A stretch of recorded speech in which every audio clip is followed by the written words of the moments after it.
Hi guys, നമ്മുടെ ഇന്നത്തെ class ultrasonic മെഷീനിങ്ങിനെ കുറിച്ചാണ്. നമ്മൾ കഴിഞ്ഞ ക്ലാസ്സുകളിലായിട്ട് 4 മെത്തേഡ് നമ്മൾ നോക്കിയിരുന്നു. ECM, EDM, LBM അതുപോലെ EBM എന്ന് പറയുന്ന മെത്തേഡുകൾ നമ്മൾ നോക്കിയിരുന്നു. അപ്പോൾ നമുക്ക് ലാസ്റ്റ്, ഇതാണ് നമ്മുടെ ലാസ്റ്റ് ടോപ്പിക്, അൾട്രാസോണിക് മെഷീനിങ്. ഇതോടുകൂടി നമ്മൾ തേർഡ് മൊഡ്യൂൾ കംപ്ലീറ്റ് ആവും. അതുപോലെ തന്നെ നമ്മൾ ഈ നോൺ ഡിസ്ട്രക്റ്റീവ് ടെസ്റ്റിംഗ് അതുപോലെ നോൺ ഡിസ്ട്രക്റ്റീവ് മെഷീനിങ് മെത്തേഡ്സിലുള്ള അവസാനത്തെ ടോപ്പിക്കും കൂടെയാണ്. നമ്മളിനി ഫോർത്ത് മൊഡ്യൂളിലേക്ക് കടന്നു കഴിഞ്ഞാൽ നമ്മൾ ലേത്തും ഡ്രില്ലിംഗ് മെഷീനും അതുപോലെ മില്ലിംഗ് മെഷീനൊക്കെ നമ്മൾ പഠിച്ചിരുന്നു അല്ലേ, മാനുഫാക്ചറിങ് ടെക്നോളജിയിൽ. അതിനെ നമ്മൾ എങ്ങനെ മൈക്രോ ലെവലിലേക്ക് കൺവേർട്ട് ചെയ്യാം എന്നുള്ളതാണ് നമ്മൾ ഫോർത്ത് മൊഡ്യൂൾ നമ്മൾ പഠിക്കാൻ പോകുന്നത്. അപ്പോൾ നമുക്ക് ഈ ടോപ്പിക്ക് നമുക്ക് നോക്കിയിട്ട് അതിലേക്ക് പോകാം നെക്സ്റ്റ് ക്ലാസ്സുകളിലായിട്ട്. അപ്പോൾ നമുക്ക് അൾട്രാസോണിക് മൈക്രോ മെഷീനിങ് നമുക്ക് നോക്കാം. അൾട്രാസോണിക് എന്നുള്ള പേര് നിങ്ങൾക്ക് കേട്ടാൽ തന്നെ അറിയാം. അൾട്രാസോണിക് എന്ന് പറയുന്ന ഒരു സൗണ്ട് വേവ്സ് ആണ്, ഒരു വൈബ്രേഷൻ ആണ്. അപ്പോൾ ആ സൗണ്ട് വേവ്സ് അല്ലെങ്കിൽ ആ സൗണ്ട് വൈബ്രേഷൻ ഉപയോഗിച്ചുകൊണ്ട് നമ്മൾ മെഷീനിങ് ചെയ്യുക എന്നുള്ളതാണ് ഇതിൻ്റെ മെയിനായിട്ട് ഒരു കോൺസെപ്റ്റ് എന്ന് പറയുന്നത്. അപ്പോൾ ഇവിടെ എന്ത് ചെയ്യുമെന്ന് പറയുന്നാൽ, ടൂൾ എന്ന് പറയുന്നത് നമുക്ക് ഈ ഒരു ജസ്റ്റ് ഒരു വർക്ക് പീസും ഒരു ടൂൾ എന്ന് പറയുന്നത് ഒരു ഹോൾഡറാണ്. ഓക്കെ, ആ ഹോൾഡറിൻ്റെ ഉള്ളിൽ നമ്മൾ കുറച്ച് കല്ലുകൾ ഇട്ടുണ്ടാവും. ഓക്കെ, ആ ഹോൾഡറിനെ നമ്മൾ വൈബ്രേറ്റ് ചെയ്യുമ്പോൾ ഈ കല്ലുകൾ കൂടെ വൈബ്രേറ്റ് ആവും. അപ്പോൾ ഈ ഹോൾഡറിൽ നമ്മൾ വർക്ക് പീസ് വെച്ചിട്ടുണ്ടാവും. അപ്പോൾ ഈ വർക്ക് പീസ് വൈബ്രേറ്റ് ആവുമ്പോൾ ഈ കല്ലിൻ്റെ മുകളിലൂടെ ഇത് ഒരയാൻ തുടങ്ങും. അങ്ങനെ ഒരഞ്ഞ് എവിടെയൊക്കെ നമ്മൾ കല്ലുകൾ കൂട്ടിയിട്ടിട്ടുണ്ടോ ആ കല്ലുകൾ ആ വർക്ക് പീസിൽ തട്ടി ഒരയുമ്പോൾ ആ വർക്ക് പീസിലുള്ള മെറ്റീരിയൽ റിമൂവ് ആയി പോവും. ആ ഒരു റിമൂവ് ആയ ഭാഗം നമുക്ക് എങ്ങനെയാണോ റിമൂവ് ആവേണ്ടത് ആ രീതിയിലായിരിക്കും നമ്മൾ ആ കല്ലുകൾ ഇട്ടിട്ടുണ്ടാവുക. ആ രീതിയിൽ റിമൂവ് ആയി പോവും. അങ്ങനെ നമ്മൾ മെഷീനിങ് ചെയ്യുന്ന മെത്തേഡാണ് അൾട്രാസോണിക് മെഷീനിങ് എന്ന് പറയുക. ആ കല്ലുകളെ നമ്മൾ അബ്രസീവ് സ്ലറി എന്ന് നമ്മൾ വിളിക്കുന്നു. അബ്രസീവ് പാർട്ടിക്കിൾസ് എന്ന് പറഞ്ഞാൽ ഏത് വേണമെങ്കിലും എടുക്കാം. ഗ്രാഫൈറ്റ്, കുറേ കാർബൈഡ് കല്ലുകൾ, സെറാമിക്സ്, ബ്രിട്ടിൽ മെറ്റീരിയൽസ് ആയ ഗ്ലാസസ്, ഏത് പീസസ് വേണമെങ്കിലും നമുക്ക് അതിൽ കൊണ്ടുപോയിടാം. ആ കൊണ്ടുപോയിട്ടിട്ട് വർക്ക് പീസിനെ അതിൽ വെച്ചിട്ട് നമ്മൾ വൈബ്രേറ്റ് ചെയ്ത് കഴിഞ്ഞാൽ ഈ ഗ്ലാസസിൻ്റെ പാർട്ട് മറ്റേതിൽ ഉരഞ്ഞിട്ട്, ഗ്ലാസോ സെറാമിക്കോ ബ്രിക്സോ ഏത് വേണമെങ്കിലും, ഗ്രാഫൈറ്റോ കാർബൈഡോ ഏത് വേണമെങ്കിലും അതിൻ്റെ മുകളിലൂടെ ഉരഞ്ഞ് മെറ്റീരിയൽ റിമൂവ് ആവുന്ന ഒരു മെത്തേഡാണ് നമ്മുടെ അൾട്രാസോണിക് മെഷീനിങ് മെത്തേഡ് എന്ന് പറയുന്നത്. ഇത് കണ്ടക്റ്റീവ് മെറ്റീരിയലിനും നോൺ കണ്ടക്റ്റീവ് മെറ്റീരിയലിനും നമുക്ക് ഉപയോഗിക്കാൻ നമുക്ക് സാധിക്കും. അപ്പോൾ ഇതിനെ നമുക്ക് അതിൻ്റെ എക്യുപ്മെൻറ്റ്സ് ആണ് ജസ്റ്റ് ഞാൻ കാണിച്ചു തരാം നിങ്ങൾക്ക് എങ്ങനെയാണെന്നുള്ളത്. എന്നിട്ട് നമുക്ക് എക്യുപ്മെൻറ്റ്സിലേക്ക് പോകാം. ഇതാണ് ഒരു സ്റ്റാൻഡ് ഉണ്ടാവുക, ഇതാണ് ഒരു വർക്ക് പീസ് ഉണ്ടാവുക. ഇത് ടൂൾ എന്ന് പറഞ്ഞിട്ട് നമുക്ക് ഏതെങ്കിലും ഒരു ഹാർഡ് മെറ്റീരിയൽ നമ്മൾ ടൂൾ വെക്കും. എന്നിട്ട് ഇതിലേക്ക് ഒരു സ്ലറീസ് നമ്മൾ പമ്പ് ചെയ്യാണ് ചെയ്യുക. ഈ ടൂളാണ് വൈബ്രേറ്റ് ചെയ്യുക. വൈബ്രേഷൻ ആവാൻ വേണ്ടി നമ്മളിവിടെ ഒരു കൺവേർട്ടറും കപ്ലറും കുറച്ച് വൈബ്രേഷൻ ക്രിയേറ്റ് ചെയ്യാൻ വേണ്ടിയുള്ള ഇത് നമ്മളവിടെ വെച്ചിട്ടുണ്ടാവും. ഇനി ഇത് ഇരുന്ന് വൈബ്രേറ്റ് ചെയ്യാൻ തുടങ്ങും. ഓക്കെ, ഈ ഒരു ടൂൾ വൈബ്രേറ്റ് ചെയ്യാൻ തുടങ്ങും. അപ്പോൾ നമ്മൾ ഈ ടൂൾ താഴേക്ക് കൊണ്ടുവന്ന് ഇതിൻ്റെ അടുത്തേക്ക് വരുമ്പോൾ ഇത് ഏതാണോ ഷേപ്പിലിരിക്കുന്നത് ആ ഷേപ്പിൽ നമ്മളിവിടെ സ്ലറീസ് നമ്മളിവിടെ പമ്പ് ചെയ്തുകൊണ്ടിരിക്കും. അപ്പോൾ ഏത് ഷേപ്പിലാണോ ഈ ടൂൾ ഇരിക്കുന്നത് ആ ടൂളിൻ്റെ ഷേപ്പിൽ ഈ വർക്ക് പീസിൻ്റെ അവിടെ മെറ്റീരിയൽ റിമൂവ് ആവാൻ തുടങ്ങും. ഇനി സ്ലറീസ് എന്തിനാണ്, നമുക്ക് സ്ലറീസ് കൂട്ടിയിട്ടിട്ട് ചുമ്മാ കൂട്ടിയിട്ടാൽ പോരെ നമുക്ക് ചിന്തിക്കാം. സ്ലറീസ് എന്തിനാണ് പമ്പ് ചെയ്യണമെന്ന് പറഞ്ഞാൽ, നമ്മൾ കുറച്ച് സ്ലറീസ് ആദ്യം ഇട്ട് കൊടുക്കുന്നത് നമ്മൾ ഈ ടൂൾ വൈബ്രേറ്റ് ചെയ്തിട്ട് ആ മെറ്റീരിയൽ റിമൂവ് ആവും. അപ്പോൾ സ്ലറീസ് പുതിയത് വന്നുകൊണ്ടിരിക്കുമ്പോൾ പഴയ സ്ലറീസ് പുറത്ത് പോകും. അതിൻ്റെ കൂടെ ആ വർക്ക് പീസിൽ റിമൂവ് ആയ മെറ്റീരിയൽ കൂടെ പുറത്ത് പോകാൻ വേണ്ടിയാണ് നമ്മൾ ഈ പമ്പ് വെച്ചിട്ട് സ്ലറീസ് നമ്മൾ പമ്പ് ചെയ്ത് കൊടുക്കുന്നത്.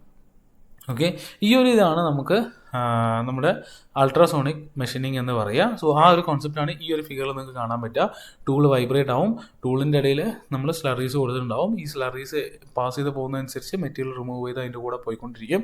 അപ്പോൾ ഇത് വൈബ്രേറ്റ് ആകുമ്പോഴാണ് നമ്മളിത് ചെയ്യുന്നത്. ഈ വൈബ്രേഷൻ എന്ന് പറയുന്നത് നമുക്ക് എങ്ങനെ വേണമെങ്കിലും ചെയ്യാം. ഒന്ന് മുകളിലേക്ക് താഴേക്ക് അല്ലെങ്കിൽ റൈറ്റിലേക്ക്, മീൻസ് അപ്പ് ആൻഡ് ഡൗണും പിന്നെ റൈറ്റും ലെഫ്റ്റും കൊടുത്തു കഴിഞ്ഞാൽ നമുക്ക് ഹൊറിസോണ്ടൽ മൂവ്മെൻറ്റും അതേപോലെ വെർട്ടിക്കൽ മൂവ്മെൻറ്റും മുകളിലേക്കും ഈ രീതിയിൽ XYZ നമുക്ക് ഈ 4 മൂവ്മെൻറ്റ് ഒന്നിച്ച് കൊടുത്തു കഴിഞ്ഞാൽ ഇത് വൈബ്രേറ്റ് ചെയ്യാൻ തുടങ്ങും അല്ലേ. ഈ വൈബ്രേഷൻ്റെ ഫ്രീക്വൻസി അനുസരിച്ചാണ് നമ്മുടെ മെറ്റീരിയൽ റിമൂവ് ചെയ്ത് പോവുക. ഇതിനുള്ള ഏറ്റവും വലിയൊരു പ്രോബ്ലം എന്ന് പറഞ്ഞു കഴിഞ്ഞാൽ കോണ്ടാക്റ്റ് ഉണ്ടാവും. ടൂൾസിനും വിയർ ഉണ്ടാവും, മെറ്റീരിയൽസിനും വിയർ ഉണ്ടാവും. സ്ലറീസിൻ്റെ സൈസസ് അനുസരിച്ച് നമുക്ക് വർക്ക് പീസിലുള്ള അക്യുറസി കൂടാനും കുറയാനും ചാൻസസ് ഉണ്ട്. അപ്പോൾ നമുക്ക് ഒരിക്കലും അക്യുറേറ്റ് ആയിട്ടുള്ള നല്ലൊരു വർക്ക് പീസ് കിട്ടും എന്നുള്ളത് നമുക്ക് ചെയ്യാൻ പറ്റില്ല. പക്ഷേ ചില കേസസിൽ അൾട്രാസോണിക് വെച്ചേ ചെയ്യാൻ പാടുള്ളൂ എന്നുള്ളൊരു കേസസ് ചില ആപ്ലിക്കേഷൻസിൽ വരും. അങ്ങനെ വരുന്ന സ്ഥലത്ത് നമുക്ക് അൾട്രാസോണിക് മെഷീനിങ് മെത്തേഡ് ഉപയോഗിച്ചുകൊണ്ട് മാത്രമേ നമുക്ക് ആ മെഷീനിങ് ചെയ്യാൻ പറ്റുള്ളൂ. അതുകൊണ്ടാണ് ഇതിനെ നമ്മൾ മൈക്രോ മെഷീനിങ്ങിലേക്ക് നമ്മൾ അഡോപ്റ്റ് ചെയ്തത്. കാരണം ഇതും വെച്ചിട്ട് നമുക്ക് മൈക്രോ ലെവലിൽ കട്ട് ചെയ്യേണ്ടി വന്നു കഴിഞ്ഞാൽ എന്നുള്ള കേസിലാണ് നമ്മൾ ഇതും കൂടെ പഠിക്കുന്നത്. ഓക്കെ, അപ്പോൾ ഇതാണ് അതിൻ്റെ എക്യുപ്മെൻറ്റ്സ് എന്ന് പറയുന്നത്. പവർ സപ്ലൈ ഉണ്ട്, ഒരു ട്രാൻസ്ഡ്യൂസർ ഉണ്ട്, piezo electric transducer, magneto strictive transducer, tool holder, tool ഉണ്ട്, ഹോൺ ഉണ്ട്, അബ്രസീവ് സ്ലറീസ് ഉണ്ട്, വർക്ക് പീസ് ഉണ്ട്. ഇത്രത്തോളം കമ്പോണൻസ് ആണ് ഈ ഒരു മെഷീനിങ് മെത്തേഡിൽ നമുക്ക് ഉള്ളത്. സോ ഈ കാര്യങ്ങളെല്ലാം ഞാൻ പറഞ്ഞ കാര്യം തന്നെയാണ്, സ്കിപ്പ് ചെയ്ത് പോയത് കേട്ടോ, പ്രിൻസിപ്പിൾ മറ്റു കാര്യങ്ങളെല്ലാം. ഓക്കെ, ഇനി ഇതിൽ ട്രാൻസ്ഡ്യൂസർ എന്തിനാന്ന് പറഞ്ഞു കഴിഞ്ഞാൽ നമുക്ക് പീസോ ഇലക്ട്രിക്കോ അങ്ങനെ മാഗ്നറ്റോ സ്റ്റിക്റ്റിക് ട്രാൻസ്ഡ്യൂസർ ആണെങ്കിൽ ഇപ്പോൾ നമ്മളൊരു കറണ്ട് കൊടുത്തു കഴിഞ്ഞാൽ ഇത് എലോങ്ങേറ്റ് ആവുക. അതുപോലെ പീസോ ഒരു ട്രാൻസ്ഡ്യൂസർ ആണെങ്കിൽ ജസ്റ്റ് സൈസ് ഡിഫറൻസ് ഉണ്ടാവും നമ്മുടെ ആ പീസോ ട്രാൻസ്ഡ്യൂസറിന്. ആ സൈസ് ഡിഫറൻസ് ഉണ്ടാവുക എന്ന് പറഞ്ഞു കഴിഞ്ഞാൽ നമ്മൾ വേർട്ടിക്കലാണ് അത് വെച്ചതെന്നുണ്ടെങ്കിൽ, ഇപ്പോൾ ഇതാണ് ഒരു പീസോ ട്രാൻസ്ഡ്യൂസർ, ഇതിൽ കറണ്ട് കൊടുത്തു കഴിഞ്ഞാൽ ഇതിൻ്റെ സൈസ് ജസ്റ്റ് ആ കറണ്ട് പാസ് ചെയ്യുമ്പോൾ ഇത് വലുതാവുകയാണെങ്കിൽ, ഈ ഒരു ഡയറക്ഷനിൽ അത് വലുതാവുകയാണെങ്കിൽ, അങ്ങനെ വലുതായി താഴ്ന്ന് വലുതാവുക അങ്ങനെ ചെയ്യുന്ന സമയത്ത് ഇത് മുകളിലേക്കും താഴേക്കും ആയിരിക്കും താഴെ കണക്ട് ചെയ്ത് ടൂൾ പോയിക്കൊണ്ടിരിക്കുക. അതേപോലെ തന്നെ ഒരു ട്രാൻസ്ഡ്യൂസർ ഹൊറിസോണ്ടലായിട്ടും വെച്ച് കഴിഞ്ഞാൽ ഇത് ഈ ഒരു ഡയറക്ഷനിലും മൂവ് ചെയ്തുകൊണ്ടിരിക്കും. ഇത് ഒന്നിച്ച് നമ്മൾ തുടർച്ചയായി കൊടുത്തു കഴിഞ്ഞാൽ നമുക്ക് ടൂളിൽ നമുക്കൊരു വൈബ്രേഷൻ ക്രിയേറ്റ് ചെയ്യാൻ നമുക്ക് സാധിക്കും. അതിനു വേണ്ടിയാണ് നമ്മൾ ട്രാൻസ്ഡ്യൂസർ ഉപയോഗിക്കുന്നത്. പീസോ ഇലക്ട്രിക് എന്നുള്ള കോൺസെപ്റ്റിൽ നമുക്ക് ആ ഒരു മൂവ്മെൻറ്റ് നമുക്ക് അച്ചീവ് ചെയ്യാം. അല്ലെങ്കിൽ മാഗ്നറ്റോ സ്ട്രിക്റ്റീവ് എന്നുള്ള ഒരു കോൺസെപ്റ്റിലും നമുക്ക് വൈബ്രേഷൻ അച്ചീവ് ചെയ്യാൻ പറ്റും. അപ്പോൾ ഓരോ ആപ്ലിക്കേഷൻ അനുസരിച്ചാണ് നമ്മൾ എടുക്കുന്നത്. ഓക്കെ, അപ്പോൾ ഇതാണ് നമ്മുടെ കപ്ലർ യൂണിറ്റിൻ്റെ ഉള്ളിലാണ് ട്രാൻസ്ഡ്യൂസർ ഉണ്ടാവുക. നമ്മൾ AC/DC കൺവേർട്ടർ വെച്ചിട്ട് നമ്മൾ ഇതിലേക്ക് കൊടുക്കും. ഇത് കൊടുക്കുന്ന അനുസരിച്ച് നമ്മളിപ്പോൾ വെർട്ടിക്കൽ മൂവ്മെൻറ്റ് മാത്രമാണ് കൊടുക്കുന്നതെങ്കിൽ മുകളിലേക്കും താഴേക്കും പോയിക്കൊണ്ടിരിക്കും. ആ വൈബ്രേഷനിൽ ഇത് താഴേക്ക് ഡ്രിൽ ചെയ്ത് പോയിക്കൊണ്ടിരിക്കും. ഈ രീതിയിൽ നമ്മൾ മൂവ്മെൻറ്റ് കൊടുക്കുകയാണെന്നുണ്ടെങ്കിൽ ഇവിടെ ഏതെങ്കിലും ഒരു പാർട്ടിൽ നമുക്ക് ഒരു ഭാഗം കംപ്ലീറ്റ് റിമൂവ് ചെയ്യാനും നമുക്ക് ഇത് ഉപയോഗിക്കാം എന്നുള്ളതാണ് ഈ ഒരു മെഷീനിങ് മെത്തേഡ് കൊണ്ടുള്ള ഗുണം എന്ന് പറയുന്നത്. ഓക്കെ, ഇനി നമുക്ക് ഇതിലേക്ക് പോകുമ്പോൾ, നമ്മൾ മൈക്രോ ലെവലിലേക്ക് പോകുമ്പോൾ നമ്മൾ ഉപയോഗിക്കുന്ന അതിൻ്റെ പാരാമീറ്റേഴ്സാണ്. അപ്പോൾ നമുക്ക് അതിൻ്റെ വൈബ്രേഷൻ എന്ന് പറയുന്നത് 15 to 50 മൈക്രോമീറ്റർ ആംപ്ലിറ്റ്യൂഡ് വൈബ്രേഷനിലായിരിക്കും ഉണ്ടാവുക. 19 to 25 kHz ഫ്രീക്വൻസി വൈബ്രേഷനും, അതേപോലെ തന്നെ അതിൽ ഉപയോഗിക്കുന്ന മെറ്റീരിയൽസ്, അബ്രസീവ് മെറ്റീരിയൽസ് എന്ന് പറയുന്നത് Al2O3, silicon carbide, boron carbide, അതേപോലെ ഡയമണ്ട് പോലുള്ള മെറ്റീരിയൽസ് ആണ് ടൂൾ മെറ്റീരിയൽസ് ആയിട്ട് ഉപയോഗിക്കുക. സ്ലറീസും ആ ഒരു കോണ്ടാക്ട് ഏരിയ ഒക്കെ നമ്മൾ മൈക്രോ ലെവലിലായിരിക്കും, 1 millimeter ലെവലിലായിരിക്കും നമ്മൾ അതിനെ കോണ്ടാക്റ്റും ആ ടൂളും വർക്ക് പീസും തമ്മിലുള്ള ഗ്യാപ്പെല്ലാം നമ്മൾ കൊടുക്കുക. അപ്പോൾ ഈ ഒരു രീതിയിലായിരിക്കും നമ്മൾ മൈക്രോ മെഷീനിങ് നമ്മൾ ചെയ്യുന്നുണ്ടാവുക. അതേപോലെ തന്നെ ഇതിന് പ്രോസസ് കാപ്പബിലിറ്റീസ് എന്ന് പറഞ്ഞാൽ നമുക്കൊരു ഹാർഡറായിട്ടുള്ള ഒരുപാട് ഭയങ്കര ഹാർഡ്നെസ് ഉള്ള, നമുക്കൊരിക്കലും സാധാ മെഷീനിങ് എക്യുപ്മെൻറ്റ് വെച്ചിട്ട് നമുക്ക് കട്ട് ചെയ്തെടുക്കാൻ പറ്റാത്ത ഒരുപാട് കമ്പോണൻസിനെ നമുക്ക് ഇതിലേക്ക് മെഷീനിങ് ചെയ്തെടുക്കാൻ പറ്റും എന്നുള്ളതാണ്. അതുകൊണ്ടാണ് 40 Rockwell hardness to 60 Rockwell hardness വരെ വരുന്ന മെറ്റീരിയൽസ്, കാർബൈഡ്സ്, സെറാമിക്സ് പോലുള്ള മെറ്റീരിയൽസ് എല്ലാം നമുക്കിതിലേക്ക് കട്ട് ചെയ്തെടുക്കാൻ അല്ലെങ്കിൽ മെഷീനിങ് ചെയ്തെടുക്കാൻ നമുക്ക് സാധിക്കും. അതുപോലെ ടോളറൻസ് റേഞ്ച് നമുക്ക് 7 മൈക്രോൺസ് തൊട്ട് 25 മൈക്രോൺസ് നമുക്ക് അച്ചീവ് ചെയ്യാൻ നമുക്ക് സാധിക്കും. 76 മൈക്രോമീറ്റർ വരേക്കും നമുക്ക് ഡ്രിൽ ചെയ്യാൻ നമുക്ക് സാധിക്കും. അതേപോലെ തന്നെ നമുക്ക് ഡെപ്ത് എല്ലാം 152 millimeter ഡെപ്ത് നമുക്ക് അച്ചീവ് ചെയ്യാൻ നമുക്ക് സാധിക്കും. ഈ ഒരു ഇതിൽ നമ്മൾ മൈക്രോ മെഷീനിങ് ചെയ്യുകയാണെന്നുണ്ടെങ്കിൽ അതിൻ്റെ ആപ്ലിക്കേഷൻസ് പറഞ്ഞാൽ ഡ്രിൽ ചെയ്യാം, ഗ്രൈൻഡ് ചെയ്യാം, profiling, coining, piercing of dies എന്ന് പറഞ്ഞിട്ടുള്ള ഓപ്പറേഷൻസ് എല്ലാം നമുക്ക് ചെയ്യാം. വെൽഡിങ്, അൾട്രാസോണിക് വെൽഡിങ് ഉണ്ട്. സോ ആ വെൽഡിങ് നമുക്ക് ചെയ്യാൻ നമുക്ക് സാധിക്കും. അതേപോലെ തന്നെ hard and brittle materials, semiconductors, glasses, ceramics, carbides എല്ലാം നമുക്ക് മെഷീനിങ് നമുക്ക് ചെയ്യാൻ നമുക്ക് സാധിക്കും. അതേപോലെ തന്നെ റൗണ്ട്, സ്ക്വയർ, ഇറഗുലർ ഷേപ്പിലുള്ള കംപ്ലീറ്റ് ഷേപ്പിലും നമുക്ക് മെഷീനിങ് ചെയ്യാൻ നമുക്ക് സാധിക്കും എന്നുള്ളതാണ് ഇതിൻ്റെ ഏറ്റവും വലിയ അഡ്വാൻറ്റേജ് ആയിട്ട് നമുക്ക് പറയാൻ പറ്റും. ഇതിൽ സെമി കണ്ടക്ടർ നമുക്ക് മെഷീനിങ് ചെയ്യാമെന്നുള്ളത് കൊണ്ടാണ് നമുക്ക് മെംസിലേക്ക് ഇത് നമുക്ക് അഡോപ്റ്റ് ചെയ്തു എന്നുള്ളത് ഞാൻ പറയാൻ കാരണം. ഓക്കെ, അതുപോലെ തന്നെ അതിൻ്റെ അഡ്വാൻറ്റേജസ് ആണ്. സോ നമുക്കറിയാം ഓൾറെഡി നമ്മളിപ്പോൾ പറഞ്ഞു വന്നതിലെല്ലാം അഡ്വാൻറ്റേജിൻ്റെ ഓരോ ടോപ്പിക് പോയിന്റുകൾ നമുക്ക് ഇതിലുണ്ട്, നമ്മൾ വായിച്ച് നോക്കാം. ഓക്കെ, സോ അതിൻ്റെ ഡിസഡ്വാൻറ്റേജ് ആണ് ഓൾറെഡി ഞാൻ പറഞ്ഞു. കോണ്ടാക്റ്റ് വരുന്നുണ്ട്, കോണ്ടാക്റ്റ് വരുന്നതുകൊണ്ട് ടൂൾ വിയർ ഭയങ്കരമാണ്. അപ്പം മെറ്റീരിയൽ റിമൂവൽ റേറ്റ് കുറവായിരിക്കും, അക്യുറസി നമുക്ക് കിട്ടില്ല, ടൂളിംഗ് കോസ്റ്റ് കൂടുതലാണ്, പവർ കൺസപ്ഷൻ കൂടുതലാണ്, അതേപോലെ തന്നെ എക്യുപ്മെൻറ്റ് കോസ്റ്റ് എല്ലാം നമുക്ക് കൂടുതലാണ്. സോഫ്റ്റ്വെയർ മെറ്റീരിയൽസ് നമുക്ക് ഒരിക്കലും പെട്ടെന്ന് നമുക്ക് ഇത് ചെയ്യാൻ പറ്റില്ല, കാരണം നമ്മൾ വൈബ്രേഷൻ കൊടുക്കുമ്പോൾ തന്നെ ചിലപ്പോൾ അത് ബെൻഡായി പോകാനുള്ളൊക്കെ ചാൻസസ് കൂടുതലാണ്. അപ്പോൾ നമുക്ക് ഡീപ്പ് ഹോൾസ് എല്ലാം ഡ്രിൽ ചെയ്യാൻ നമുക്ക് ഇതിൽ സാധിക്കില്ല.